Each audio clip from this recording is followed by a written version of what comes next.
Bueno, saludos a todos y bienvenidos a esta última sesión, que es la sesión en la que vamos a hablar cómo los artículos de investigación impactan al investigador. Entonces, voy a comenzar de pronto mostrándoles acá en la pantalla donde habíamos quedado. Habíamos quedado en esta parte de cómo impacta al investigador. Bueno, entonces... Ustedes se acuerdan que nosotros desde el principio habíamos hablado acerca del Sistema General de Investigación en Colombia y que cada investigador debía, o profesor, o inclusive estudiante que quiera ser semillerista y demás, debía empezar con un aspecto muy básico que era generar su CVLAC, ¿cierto? Aquí está la pantalla, por ejemplo, de mi CVLAC. Y entonces aquí en el CVLAC, esto es el sistema colombiano, se hace un rastreo de la producción de los investigadores que luego se sube a los grupos de investigación de las universidades, que luego se suma a la producción de investigación del país. Entonces, aquí hay una parte bien importante y es que los investigadores, los profesores y los estudiantes que quieran pertenecer a los grupos de investigación deben generar redes sociales, pero ojo, académicas.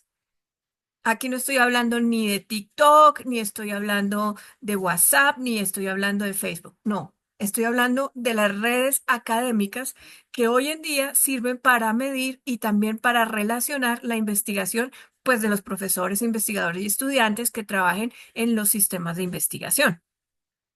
Y luego viene algo aquí bien interesante que se llama el código ORCID, que ya me habían escuchado mencionando en la parte de atrás cuando hablamos de las características de las revistas. Bueno, pues este es el código ORCID, que también es muy importante porque es un identificador único de los investigadores. Ningún otro investigador en el mundo tiene un código ORCID igual. Y eso es lo que permite, ya se los voy a mostrar un poco más adelante, identificar la producción del investigador a nivel mundial y con quién ha colaborado y cuántas veces ha sido citado.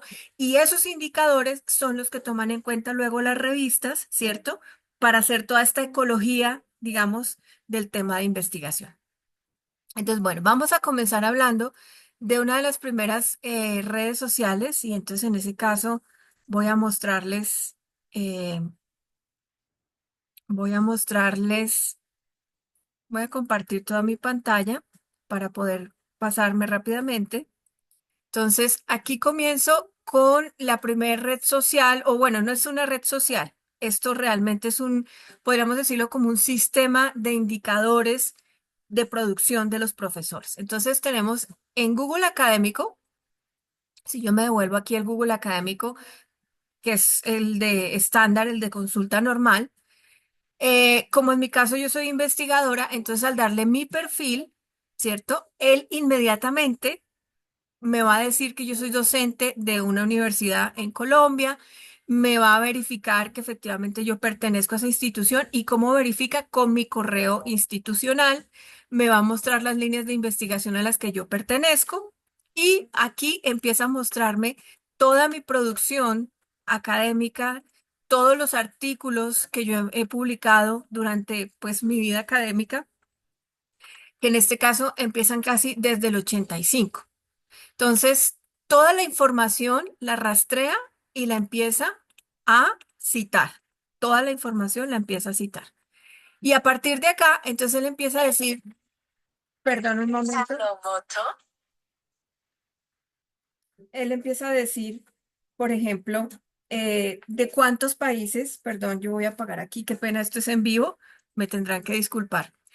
Eh, Por ejemplo, todos los artículos, este artículo tiene 24 citaciones, este artículo tiene 20 citaciones y así sucesivamente me va mostrando todas las citaciones de cada uno de los artículos y luego, igual que las revistas, permite establecer un índice H. Recordemos que el índice H, aquí lo dice, es la forma de publicaciones que se han citado, ¿cierto? En menos de 5 años. El número de artículos publicados versus el número de citaciones en un periodo inferior a 5 años, eso es el índice H. Y aquí vemos cómo mis índices de citación han subido. En el 19 tenía 3, en el 20 tenía 1, en el 21 tenía 1, ya en el 22, miren, 44, 39 y hasta ahora voy por el séptimo. Entonces, Esto finalmente lo que sirve es para medir esa producción, como les mencionaba, que el investigador ha generado. Pero todos estos sistemas de bases de datos, sí, que finalmente eso es una interconexión de bases de datos, los artículos que están en las revistas indexadas, las veces que me han citado en otras revistas, la cantidad de veces que la gente me consulta y me lee, todo eso tiene un único fin y es verificar quiénes son los investigadores que tienen una alta producción o las personas que tienen una alta producción en investigación. Aquí tengo otra página que se llama academia.edu. Esta página particularmente yo la utilizo pues usualmente la utilizo para publicar, digamos, documentos que me parecen interesantes compartir con la gente, pero que no necesariamente son artículos de investigación. Entonces, por ejemplo, yo aquí publico algunos borradores de información, publico algunos artículos que me parecen de pronto en borrador, que yo digo, pues me parece interesante compartirlos, inclusive algunas experiencias de clase. Todo eso lo publico en esta página que se llama Academia y es una página libre. Lo interesante de esta página es que me genera también unas analíticas para poder determinar, por ejemplo, cuántas personas me leen. Estas son mis analíticas y me dice que yo tengo más o menos 200 visualizaciones de documentos escritos por mí al día y que de estas visualizaciones aproximadamente tengo 165 clics únicos de visitantes. Y aquí me permite ver de dónde, qué tipo de documento y de dónde me han consultado. Miren, de Chile, de Costa Rica, de Colombia, de Perú, de México, ¿sí? Por ejemplo, y me lo muestran por días, de España, de Bolivia. Entonces, esto me permite a mí, por ejemplo, empezar a entender mis temas, los temas que yo publico, qué tan interesantes son para determinadas personas en diferentes partes del mundo, ¿sí? Por ejemplo, acá, ¿cierto?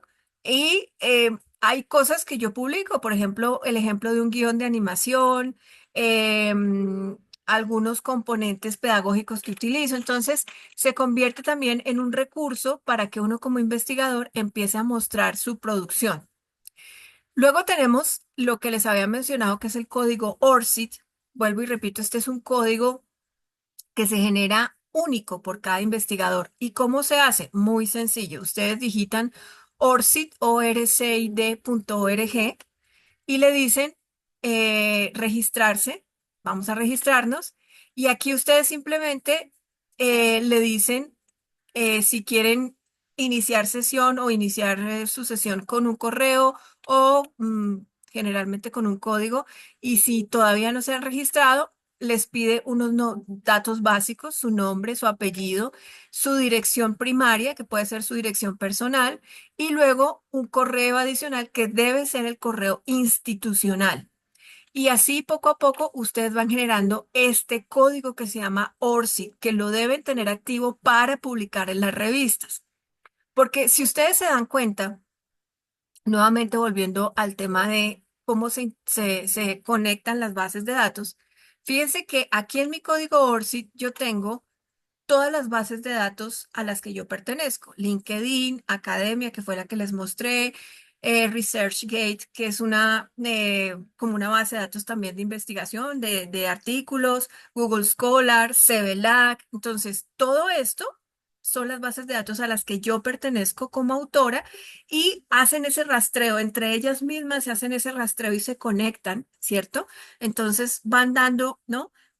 Hacen un rastreo cuántos artículos tienen mi código ORCID, dónde aparecen publicados mis artículos, cuántas veces al día se consultan y quiénes lo consultan. Y esa ecología o digamos ese mundo de interconectividad es lo que le permite al investigador evidenciar que efectivamente su producción está siendo consultada y por lo tanto su información está siendo, digamos, utilizada pues evidentemente la comunidad académica. Entonces aquí empiezo a ver, por ejemplo, todos los artículos que yo he escrito, que están en el mismo que ustedes vieron en el Google Académico, están aquí también. Entonces, si se dan cuenta, ahí empieza la interconexión de una base con la otra.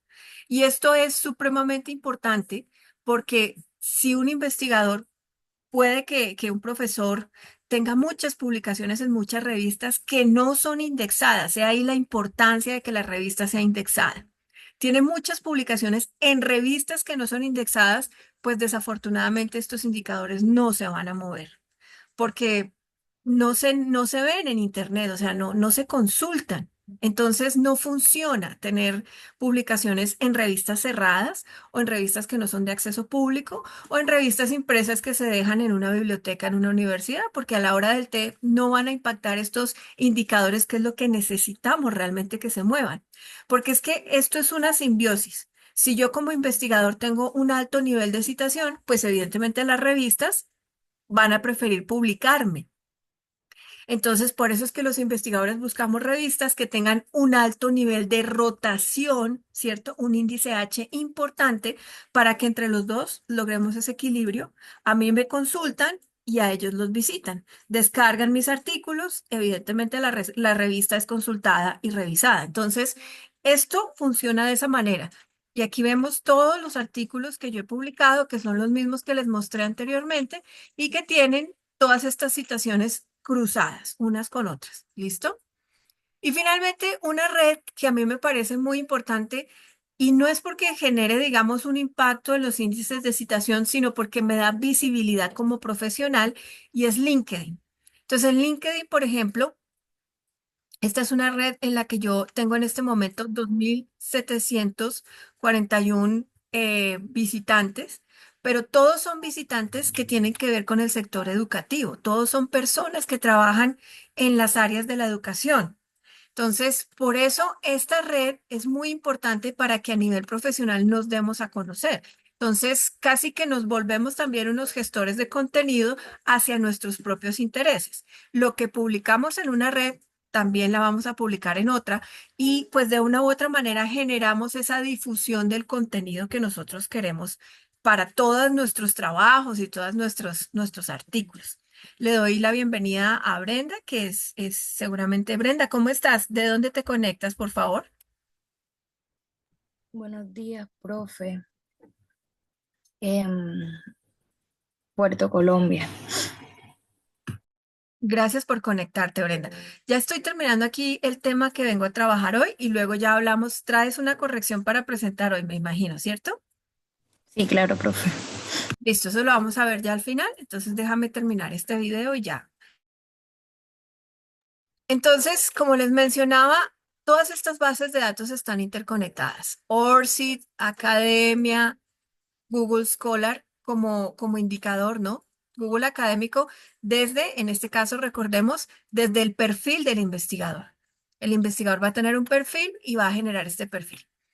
Este, por ejemplo, de Google Académico, igual que la indexación de ORCID y de otras bases de datos, eso no lo hago yo. Automáticamente lo hace el programa, digamos, a medida que va arrastrando mi producción. Estos indicadores no los hago yo. Estos indicadores los muestra el programa. Entonces, fíjese que para que yo saltara en el año de 3 años con muy baja producción a una producción muy alta, es porque empecé a publicar en las revistas que tenían impacto. A partir del año 22 entendí cómo funcionaba realmente el proceso de publicación en las revistas y logré empezar a publicar. Entonces, estos trabajos anteriores, si bien fueron muy buenos trabajos y le dieron, digamos, rankearon en el CVLAC y demás, no me generaban esos índices de citación que me generaron estas revistas. O sea, aquí en el año 2022 fue cuando comencé a publicar en revistas de Cuartil Q y a partir de ahí ya pude tener esta citación que me permite ser visible para la comunidad investigativa. Entonces, eso en relación a estas bases de datos.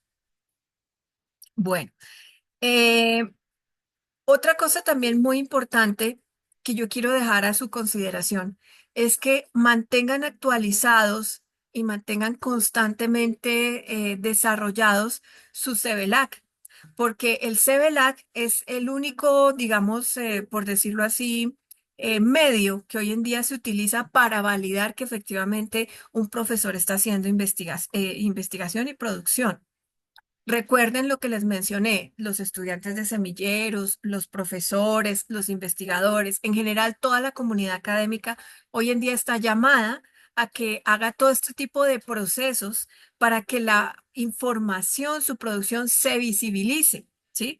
Vuelvo y repito, no sirve de nada generar información o generar investigaciones que se quedan en una gaveta, que nadie consulta. Eso no es ideal ni para el investigador, ni para la universidad, ni para el programa. Entonces, siempre debemos procurar que nuestras investigaciones, nuestros trabajos se difundan y pueden difundirse como yo les mostré, desde generar una página muy sencilla como en academia que es consultada a nivel, digamos, del cuerpo educativo a nivel mundial, como otras tantas. Inclusive, dentro del CBLAC hay una parte que se refiere a las producciones transmedia, donde todas estas publicaciones en YouTube, los podcasts, todo este tipo de cosas, también generan citación. Entonces, por eso es muy importante que hoy en día la producción, digamos, esté interrelacionada una con otra.